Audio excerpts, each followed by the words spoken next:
부활절을 맞이해서 부활이 나를 바꾼다 하는 제목으로 말씀을 전해드리려고 합니다. 우리가 살고 있는 이 미국 할리우드에 가면 이상한 박물관이 하나 있다고 해요. 실패 박물관이죠. 한번 들어보셨습니까? 박물관이라 하는 것은 진귀한 것, 오래된 것, 값어치 나가는 것, 성공한 사람들의 업적 이런 것을 모아서 보관하고 후손들이 기리고 본을 받을 수 있도록 하는 거잖아요.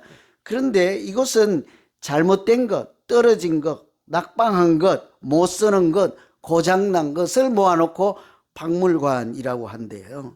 웬고하니 사무엘 웨스트라고 하는 혁신을 연구하는 사람이 자기가 이렇게 혁신을 연구하는 과정에서 그 실패 사례들을 모으다 보니 이게 하나도 버릴 것이 없다 하는 것을 깨닫는 순간 박물관을 만들게 되었다고 그래요. 웬고하니 이 실패라고 하는 것이 실패로 끝나는 것이 아니라 실패는 성공으로 가는 과정일 뿐이잖아요. 그죠? 요즘 일타 강사라고 하고 유명한 여자분 강사분이 계세요. 우연한 기회에 제가 알아서 강의를 한번 듣는데 참 강의도 잘하고 마음도 바르더라고. 연봉이 한 300억 되나 봐요. 한 사람 입만 가지고 300억. 조교수들을 데리고 다니는데요. 어떤 사람 뽑습니까? 그러니까 수능 만점자만 조교로 데리고 다닌대. 기업이요. 움직이는 기업. 그 양반이 그러더라고요. 세상에 실패란 없다. 다만 과정이 있을 뿐이다. 그렇잖아요. 우리가 신앙적으로도 그렇다는 생각을 이 박물관을 보면서 우리도 영적으로 실패하고 낙심하고 좌절해서 신앙을 떠나기도 하고 주저앉기도 하고 뭐 싸우기도 하고 이렇잖아요. 그런데도 불구하고 그런 영적인 침체나 이렇게 후퇴가 그것으로 끝나지 않고 믿음이 더 성장하고 단단해지는 과정이라면 그 실패 또한 하나님을 더 가까이서 만나고 또 행복하게 믿음 생활하게 되는 귀한 그런 단계가 될 줄로 믿습니다. 이게 버릴 것이 하나도 없지 않을까 그런 생각을 하게 된 거예요. 웬고하니 오늘 우리가 읽은 이 말씀 중에 나오는 엠마오로 가는 사람들 있죠. 실패한 사람들 있죠. 우선 보기는 낙심한 사람들 있죠. 이 사람들이 시골에 살다가 성전이 있는 예루살렘에 와서 예수님을 따라 제자로 살던 사람이에요. 그런데 십자가를 보고는 낙심을 한 거예요. 이제 모든 것이 끝났다. 주님 십자가에 달려 죽으시니 더 이상 우리가 기대할 것 없고 소망 가질 것도 없고 믿음 생활 해봐야 무슨 소용이 있겠느냐. 요즘 혹시 우리 중에 그런 분들 안 계십니까? 우리 중에 이런저런 걸 보고 또 내게 교회 가는데도 잘 안 되는 불행한 일들이 있으면 하나님 믿어도 뭐 별것 아니네. 소용없네. 예수사랑 비전교회라고 해서 좋아서 와봤더니 별것 없네. 이런 낙심하는 분들 또 서로 원망하거나 절망하는 분들 있잖아요. 그런데 그것이 전부가 아니라 이 엠마오 사람들이 그렇게 해서 낙향을 하는데요. 그런 사람들을 부활하신 예수님은 그냥 두시지 않고 반드시 찾아가서 만나시고 이렇게 세우시고 다시 영적인 회복이 있도록 은총을 베푸시는 줄로 믿습니다. 오늘 말씀이 바로 그런 말씀이에요. 그래서 우리가 오늘 말씀 부활절을 맞이해서 들을 말씀도 내가 낙심하고 십자가가 끝이라 이런 생각을 할 때 하나님은 우리를 어떻게 만나시고 어떻게 치료하고 회복하시고 내가 어떻게 부활신앙으로 신앙생활을 할까 이런 것을 돌아보며 다시 소망을 회복하는 시간이 되기를 간절히 기원합니다. 예수님은요, 우리가 오늘 기억할 것은 부활절 때 기억할 것은 우리가 낙심하고 실패한 자리에는 하나님이 반드시 오신다, 만나주시고 다시 일으켜 세워주신다 하는 사실입니다. 어떻게 할까요? 먼저는 우리 마음을 고치죠. 모든 것이 다 마음이 고장나서 그렇지 않겠습니까? 마음이 고장나면요, 마음이 병들면요, 다른 건 아무것도 될 리가 없어요. 저는 여러 설교를 하다가 보면 성경 말씀도 묵상하고 하나님의 소리도 듣기 위해서 기도도 하지만 책들도 많이 보고 뭐 이렇게 자료도 많이 찾아보고 하잖아요. 그런 염려와 관련된 주제들을 갖고 보다 보면 참 인상이 딱 와서요. 가슴에 꽂히는 그런 말씀이 있어요. 그 기억나는 말씀은 염려거리 있잖아요. 걱정거리보다 염려하는 마음이 더 염려할 대상이다. 그런 거예요. 어렵죠, 그죠? 뭔 말인지. 저도 처음에는 몰랐어요. 염려할 거리 있잖아요. 고민거리. 병이 났다든지 아프다든지 사업이 실패하든지 팩트잖아요. 근심거리. 그 자체가 문제가 되는 것이 아니라 염려거리는 요만한데 그것을 눈덩이처럼 부풀려서 걱정하는 더 큰 무너지는 마음이 정말로 고민해야 될 과제라는 거요. 염려해야 될 거리라는 거지. 그 잘못된 일이 아니라 내 마음이 문제라는 거요. 절대로 여러분 고민 걱정 생기면요, 고민거리는 요만한데 걱정을 이만큼 하는 그런 실수하지 않고 오히려 중심을 잡고 오늘 부활하신 예수님을 만나서 엠마오로 내려가던 사람이 다시 소망을 회복하고 예루살렘으로 돌아가는 것처럼 우리가 마음의 중심을 하나님이 고쳐주시고 만나주시고 부활하신 예수님을 만나면 우리의 믿음도 이렇게 더욱 단단해지고 더욱 성장하고 성숙하게 될 줄로 믿습니다. 오늘 이 사람들이 16절 읽지는 않았지만 16절에 보면요, 저희의 눈이 가리워져서 그인 줄 알아보지 못하거늘. 이 사람들이 낙심해서 시골로 내려가는데 예수님께서 부활하신 다음에 그 실패하고 낙심하고 죽음 십자가 끝인 줄 알고 고향으로 돌아가는 사람들을 가만둘 수가 없잖아요. 그래서 안타까운 나머지 제일 먼저 이제 쫓아가는 거예요. 시골로 믿음 그냥 없어도 된다. 나 하나님 없어도 된다. 이렇게 해서 시골로 내려가는 사람 뒤를 따라서 가죠. 그래서 옆에서 동행하는데 이분들이, 이 제자들이요, 예수 믿었던 사람들이 눈이 어두워서 예수님이 옆에서 걸어가는데도 알아차리지를 못하는 거예요. 그런 경험들이 있습니까, 여러분? 하긴 뭐 제가 와도 그 교회 목사인 줄 못 알아보고 사람들이 아저씨 그러긴 하더라만.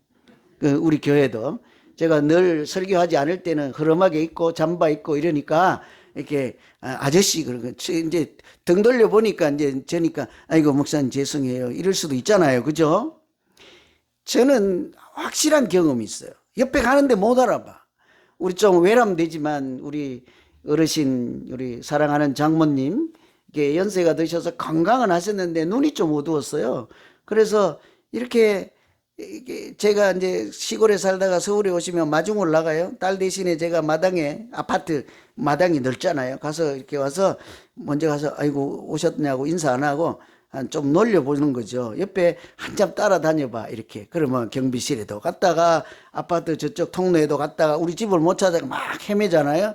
제가 옆에서 뭐 킥킥거리고 옆에서 몰라봐 이렇게 툭 건드려 봐도 몰라. 아저씨 왜 이래 뭐 이런 정도예요. 그래갖고 어머니 오셨냐고. 그때서야 이게 서로 이제 박장대소를 하고 웃는 거죠. 눈이 멀으면 옆에 있어도 몰라요. 이런 경험을 해요. 반찬 드실 때도 그냥 냄새로 아시는지 기막히게 드시긴 하는데 보이지는 않는데요. 잘. 그래서 아마 우리 집사람도 시력이 안 좋아서 큰 수술을 일찌감치 제가 하는데 돈이 많이 들어도 흔쾌히 하자고 해서 했지요. 그래서 저는 알아봐요, 지금도. 그래서 우리가요, 영적으로 멀어진 것은 이와 똑같아요, 사실은. 우리 눈을 달고 있어도 예수님을 못 알아보고 영적으로 어두우면 와서 이렇게 말씀하시고 옆에 걸어도 있어도요, 못 알아차려요.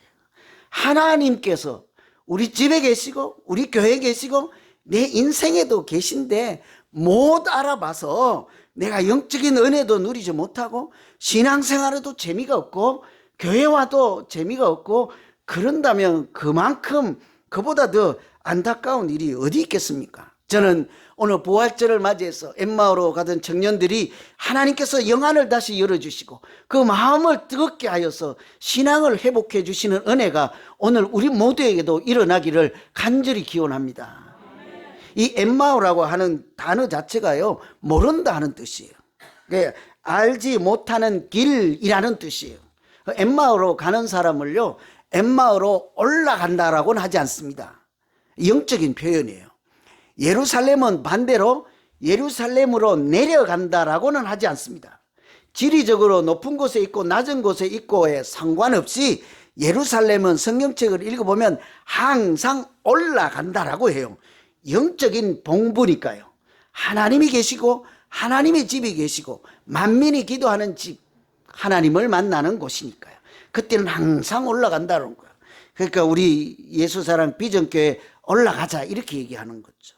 근데 엠마오는 그 자체가 내려간다는 뜻이에요. 그래서 오늘 보면 이게 영적으로 눈이 어두운 사람들이 가는데 보면 내려간다 이렇게 하죠. 실패와 낙심, 방황하는 길, 이렇게 소망 대신에 원망하고 이런 데 충만해 있는 사람들은 영적으로 내려가는 중이죠. 눈은 떴지만 영적인 귀가 어둡고 눈이 어두워서 하나님이 계셔도 모르고 말씀을 읽어도 들리지 않고 성경책을 읽어도 은혜가 되지 않고 이런 경우에는 영적으로 죽어 있는 상태라 할 수 있는 거예요. 그런 때는요, 오늘처럼 주님 내게 와 주십시오. 주님 나 좀 불쌍히 여겨주시고 내 눈도 뜨게 하시고 가장 먼저는 내 마음을 뜨겁게 하여서 하나님 살아계심을 알게 하시고 하나님과 동행하며 이왕 할 거 믿음 생활 즐겁고 행복하게 신앙생활 할 수 있게 나 좀 은혜 베풀어 주시옵소서, 이런 기도하시기를 간절히 기원합니다. 보면 하나님은 그래서 우리가 내려갈 때 침체하고 낙심하고 영적인 암흑기에는요, 하나님께서 반드시 와 계십니다. 종류는 두 가지. 그때 하나님을 만나는 사람이 있고 그때조차 하나님을 외면하는 사람들이 있죠. 여러분 잘 아시는 유대인 포로 수용소 아우슈비츠 감옥에 거기 있는 사람들 입장 정도 되면 하나님 없죠. 형제가, 자녀가, 어머니가 가스실에 가서 죽어가는데도 누구 하나 도와주는 사람 없고요, 이렇게 할 사람이 없잖아요. 그러니까 그곳에는 하나님이 없다 할 거예요.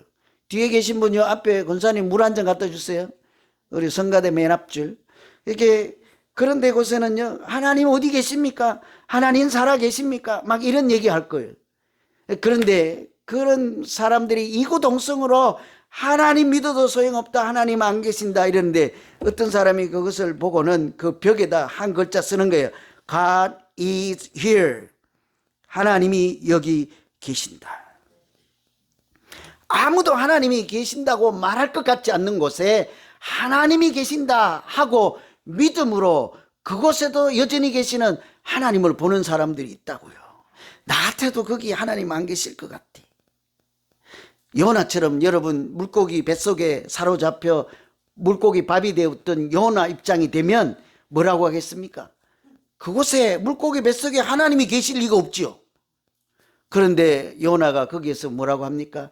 성전을 향하여 하나님께 다시 기도하고 신앙의 회복을 어디에서 합니까? 가장 영적인 암흑기, 침체기, 죽은 그 순간에 하나님을 만나잖아요. 사실은 하나님이 없는 것이 아니라 그때서 눈을 뜨고 보니 그때 알게 된 거예요. 안 계신 것이 아니라. 제가 아까 우리 사랑하는 장모님 옆에 걸어갈 때 없어서 못 보신 것이 아니잖아요. 우리 마찬가지인 거거든요. 어디 간들 하나님이 우리를 고아와 같이 버려두지 아니하고 상실한 마음 가진 자를 외면하지 아니하고 우리가 낙심하고 있을 때 더욱 가장 인생의 마지막 밑바닥에 있을 때 하나님은 나와 가장 가까이 계시고 가장 따뜻한 손으로 우리를 만지시고 일으켜 세워주실 줄로 믿습니다. 부활절에 하나님이 안 계신 게 문제가 아니라 사실은 내 마음이 문제였고 내 눈이 문제였던 것이죠. 하나님이 우리의 마음을 뜨겁게 하셔서 영안을 열어주셔서 어디에서 계시고 어디에서 역사하시는 예수 그리스도 살아계신 하나님하고 아까 우리 찬양을 불렀잖아요. 그렇죠? 그 하나님과 동행하는 우리 모두 되기를 기원합니다. 두 번째 부활하신 예수님은 우리의 마음을 뜨겁게 하고 눈을 열어주실 뿐만 아니라 그것이 전부가 아니에요. 사명의 길로 다시 출발할 수 있도록 용기를 주십니다. 엠마오로 내려가던 사람들 부활의 주님 만나잖아요. 가장 먼저는 예수님께서 그들에게 성경을 풀어 해석을 해주죠. 왜냐하면 모세의 율법이나 선지자가 하신 말씀이나 성경을 읽고도 그것을 잘 알지 못해서 성경 속에 들어있는 예수님에 대한 많은 말씀 구절구절들 이미 다 알려줬잖아요. 사흘 후에 부활할 것이라, 부활의 첫 열매가 될 것이라. 마른 뼈들이 하나님의 호흡, 하나님의 생기를 불어넣을 때 하나님의 군사로 일어났던 이런 모든 것이 부활 예고편인데도 불구하고 십자가의 끝이라 하고 거기서 끝나는 사람들의 마음을 고쳐주시고 그들의 눈을 뜰 때 일어나는 현상이 한 가지 있었습니다. 그것이 전부가 아닌 거예요. 예수님이 우리를 고쳐주시고 눈을 뜨게 하는 것은 그것이 전부가 아닌 거예요. 그랬더니 그들에게 33절이 일어났습니다. 곧 그 시로 일어나 예루살렘으로 돌아갔다 하는 거예요. 하나님을 만나면요, 하나님 우리의 마음을 뜨겁게 하면 잠시도 우리는 가만히 있을 수가 없어요. 하나님이 우리의 마음을 뜨겁게 하여 내가 하루라도 성경을 읽지 않으면 혀에 바늘이 생길 것 같습니다. 이게 하나님을 만난 사람들의 고백이지 않습니까? 하루라도 복음을 증거하지 아니하고 십자가를 자랑하지 아니하면 내 마음이 불일 듯하여 견딜 수가 없느니라. 이런 현상이 부활하신 예수님 만나면 일어나는 자연스러운 현상이죠. 그래서 이 사람들 마음을 고치고 눈이 열리니까요, 자연스럽게 조금도 주지 않고 즉시로 그 시로 예루살렘으로 돌아갔다 그랬잖아요. 예루살렘이 어디입니까? 자기 고향이 아닌 반대로 하나님의 집이 있고 하나님이 계신 곳이요, 하나님과 첫사랑을 나누었던 곳이지 않겠습니까? 특히 사도행전에 보면 성령이 임하시면, 오직 성령이 임하시면 너희가 권능을 받고 예루살렘과, 그리고 나서 땅끝까지 왔잖아요. 예루살렘은 하나님을 만난 사람들이 첫사랑을 나눈 장소일 뿐만 아니라 사명을 가지고 떠나는 출발지였던 것이죠. 그래서 이 사람들이 사명의 자리로 되돌아가는 것입니다. 부활하신 예수님을 만나면요, 누구든지 가만히 있을 수가 없어요. 주님도 마찬가지입니다. 부활하신 주님이 우리에게 찾아오시면 너희가 평안할지어다, 너희가 은혜와 성령이 충만할지어다, 그것으로 절대 끝나지 않는다고요. 여러분 베드로를 아십니까? 예, 마찬가지로 엠마오로 가는 청년들과 마찬가지로 십자가 달리시는 것 보고 낙심해서 그냥 고향으로 내려가서 물고기 잡으면서 그냥 평범한 사람으로 살겠습니다 하고 가서 고기를 던질 때 그 바닷가에 예수님, 부활하신 예수님이 오시잖아요. 그리고 묻지요. 그러고도 네가 나를 사랑하느냐? 그러고도는 제가 붙인 거고 성경에는 네가 나를 사랑하느냐 그러잖아요. 그리고도 네가 나를 사랑하느냐 있죠. 여기 물고기를 잡고 있으면서도 네가 아직도 나를 사랑하느냐라고 묻는 심정이지 않겠습니까? 물어요. 첫 번째 오시면 네가 나를 사랑하느냐. 여러분 깊이 생각해야 합니다. 우리 믿음의 핵심은요, 하나님을 사랑하는 것인 줄로 믿습니다. 네가 나를 사랑하느냐. 예수님이, 부활하신 예수님이 우리에게 찾아오시면 네가 돈을 많이 벌었느냐, 건강하느냐, 무슨 일을 많이 했느냐 아무것도 따지지 않고 네가 정말 나를 사랑하느냐, 사랑을 묻잖아요. 이게 뭐 하면 집에 가서 혼날 수도 있는데 한 번 더 하죠. 뭐 원고는 없는데. 제가 이제 어쩌다 보니 목사잖아요. 집에 가도 목사인 거예요. 아버지가 아니고. 집에 가도 남편이 아니고 목사인 거예요. 그렇잖아요. 저 혼자 이 큰 교회를, 예수사랑 비전교회를 감당해 가려니 한 분 한 분의 고민과 교회에 나가갈 것과 해야 할 일들은 얼마나 많습니까? 그러니까 여기서 교회에서 시끄러우면 집에 가서도 내 마음이 시끄러우니까 우리 집 사람이 딱 한마디만 하면 이제 총알을 한 대 쓰면 나는 대포를 쏴버리지. 이제 이렇게 되지. 또 자나깨나. 그러니까 와서 교회 일하고 뭐 설교 준비하고 이렇게 하니까 사실은 몸은 있는데 남편은 옆에 없는 거예요. 그러니까 늘 가끔 이제 짜증나면 그러고도 나를 사랑하십니까? 이러잖아요. 아주 중요한 얘기예요. 그죠? 우리 애들도 뭐 당연히 우리 집에는 아버지 없음. 뭐 다 아는 사실이니까. 그러니까 지들이 살고자 열심히 공부하는 것이 뭐 잘 갔잖아요. 다들 졸업하고. 어쨌거나 우리가 중요한 것은요, 사랑이 굉장히 중요하다고요. 신앙생활도 사실은 마찬가지인 것입니다. 우리가 봉사를 얼마 했느냐, 무엇을 얼마 했는 것도 중요하겠지만요, 근본적인 것은 네가 나를 사랑하느냐 할 때 주여, 주님 아시잖아요. 내가 주를 사랑하나이다. 이 고백 없이 다른 모든 것은 껍데기 신앙이에요. 형식적인 종교생활에 지나지 않는 거예요. 여러분 진실로 마음으로 하나님을 사랑하십니까? 아이고, 왜 이렇게 자신이 없어요? 기도하세요. 하나님, 내가 하나님 사랑하는 마음이 충만하게 은혜 좀 주십시오. 말씀을 읽어도 연애 편지를 읽는 것처럼 조금 더 나가면 말씀을 읽어도 하나님이 나에게 주는 영혼의 양식을 먹는 것처럼 행복한 시간 되게 해 주십시오. 다시 소망을 찾는 시간 되게 해 주십시오. 이렇게 해야 되지 않겠습니까? 이렇게 베드로를 찾아가서 주여, 아니, 나를 사랑하느냐 묻잖아요. 그런데 사랑이 아무리 중요해도요, 예수님은 그것으로 절대로 끝나지 않습니다. 뭐라고 합니까? 네가 나를 사랑하느냐? 그러면 내 양을 먹이라. 항상 나를 사랑하느냐 3번이나 확인하고도 내 양을 치라. 복음을 전하라는 얘기죠. 사랑으로 성도들을 섬기라는 얘기죠. 사랑으로 성도들을 위해서 봉사하며 섬기며 헌신하라, 이런 얘기지 않습니까? 한마디로 어려운 말로 사명자로 살라 하는 얘기죠. 부활하신 예수님이 우리의 마음을 뜨겁게 하시고 영안을 열어주시고 사랑을 하긴 이후에 궁극적인 목적은요, 사명으로 살라는 것이지 않겠습니까? 하나님이 부활하신 예수님 만나면요, 우리에게 반드시 사명을 회복하게 하십니다. 링컨 대통령 이야기 하나 하고 마칠게요. 링컨 대통령은 낙선했던 사람으로 유명한 사람이에요. 구수 뭐 이렇게 해보신 분 있어요? 구수? 무슨 시험이든지 9번 재수한 사람. 저는 봤어요. 사법고시도 있고 신학교도 있고. 신학교 9번 재수한 사람이 있습니다. 제가 들어갔던 광나루 장신. 하다 안 돼가지고 미국으로 유학 온 사람들도 있고, 여기는 어렵지 않으니까 그런 사람들도 있고. 어쨌든 링컨은 낙선한 사람으로 아주 유명한 사람이에요. 그러니까 의회 국회의원 되려고 출마를 했는데 매번 낙선을 하는 거예요. 그러니까 사람 꼴이 아는 거예요. 저도 국회의원에 출마했다가 가문 패망하고 아주 이제 뭐라 그러죠? 폐인된 사람 봤어요. 우리 가문에도 있습니다. 3번인가 해가지고 돈 다 썼지. 형제들로부터 이제 배척당하지. 그러다가 이제 또 다른 가문에 어떤 사람이 국회의원 나간다니까 모두 반대. 너 저 집처럼 되고 저 사람처럼 된다. 안 된다.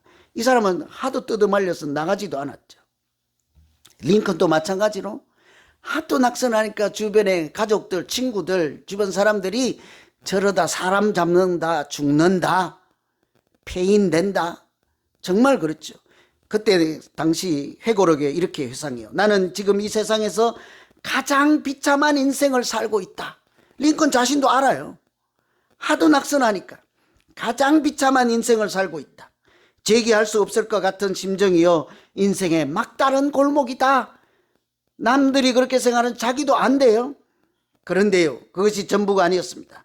그런 중에 성경의 말씀을 읽고 부활의 주님을 만나서 그 후에 이렇게 얘기를 하죠. 나는 성경을 읽고 그 속에서 죽음에서 부활하신 예수님을 만났습니다. 그리고 부활하신 예수님이 함께 계신 것을 믿고 용기를 가지게 되었습니다. 다르는 거예요. 그전에도 성경을 안 읽었겠습니까? 그런데 부활하신 예수님을 믿고는 하나님이 그 낙심하고 인생의 막다른 골목에서도 함께 계신다는 사실을 알고 용기를 얻어 결국은 나중에 대통령이 당선됐잖아요. 그런데 제가 이분을 소개하는 것은 대통령이 됐다라서 그런 거 아니에요. 저도 그 책을 읽었습니다만 많은 사람들 문구 중에 한 구절이 항상 제 마음에 새겨져 있기 때문에요. 이 사람은 백악관을, 우리 같으면 청와대를 기도실로 만든 사람이다 하는 대목이죠. 정치라고 하는 것은 표를 얻어서 생각이 나와 달라도 내게 표만 주면 그 사람들에게 표를 얻기 위해서 있는 것 없는 것 다 이렇게 같이 가야 되는 것이 정치이지 않겠습니까? 그런데 이 사람은 그렇게 정치하지 않고 많은 사람들의 표나 이런 것을 의식하지 않고 오직 하나님께 소망을 두고 부활하신 예수님께 소망을 두고 정치, 세속적인 정치가 아니라 기도하는 대통령으로 살았다 하니 우리의 신앙의 본이 되지 않겠습니까? 제가 이번에 5월 말에 구역장들, 홈장님들 데리고 성지순례를 갈 때 뭐 노화 방주도 보고 성막도 가서 체험하겠지만 지성소 뭐 이렇게 성소도 보고 금향대 이런 것도 하겠지만 제가 꼭 가고 싶은 것은 대통령이 기도하는 대통령 백악관을 기도실로 만들었다는 링컨 기념관에 가서 우리는 거기서 진귀한 물품을 보고자 하는 것이 아니라 그 마음을 배우고자 하여 그곳에 앉아서 우리가 한번 구역장들이 다 모여서 기도할까 이런 생각을 하고 있어요. 그래야 마땅하지 않겠습니까? 시내는 구경하지 않아도 우리가 그 영혼이 살아있고 부활하신 예수님을 만났던 사람들의 신앙의 교훈을 본받아 그곳에 가서 하나님 눈에 보이는 것이 전부가 아니라 사람에게 소망을 두지 않고 부활하신 예수님이 내 가장 인생의 막다른 골목에서도 살아계시고 함께 계시고 내 마음을 뜨겁게 하시고 눈을 열어주셔서 사명의 길로 인도하심을 우리도 배우게 하시고 알게 하시고 오늘 주님과 동행하는 이 부활절 되게 하여 주시옵소서. 이것이 우리 모두가 부활절에 드리는 기도가 되기를 간절히 기원합니다. 기도하겠습니다. 하나님